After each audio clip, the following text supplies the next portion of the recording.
بایزید بستامی رحمت اللہ علیہ ایک مرتبہ بھوک کے فضائل بیان کر رہے تھے۔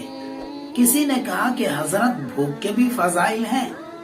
فرمایا ہاں بھائی، بھوک کے بھی فضائل ہیں۔ دیکھو، فرعون کو اگر بھوک ہوتا تو فرعون کبھی خدائی کا دعویٰ نہ کرتا۔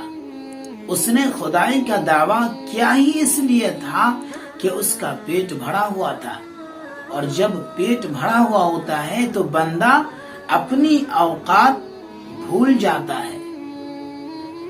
یہ بات دوستو بالکل حقیقت ہے کہ اللہ نے ذرا سی کیا مالداری دے دی، اللہ نے ذرا سی کیا شہرت دے دی، بندہ تکبر و غرور میں چور ہو جاتا ہے، بندے کا دماغ آسمان پر چلا جاتا ہے اور وہ ہر ایک کو اپنے سے حقیر سمجھنے لگتا ہے۔ اللہ نے رمضان کے روزوں کو فرض کر کے ہم جیسے عاجز لوگوں کو اپنی اوقات یاد دلائی۔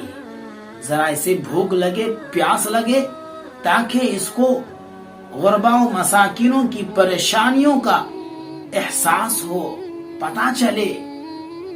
اللہ نے رمضان میں بہت سی نعمتوں کو اپنے بندوں پر نچھاور کر دیتا ہے۔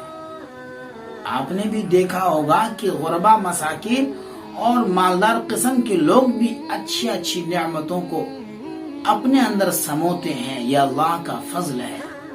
تو رمضان کے روزوں میں بہت سے فضائل ہیں، ہمیں اللہ تعالی رمضان کے روزوں کا اہتمام کرنے کی توفیق مرحمت فرمائے۔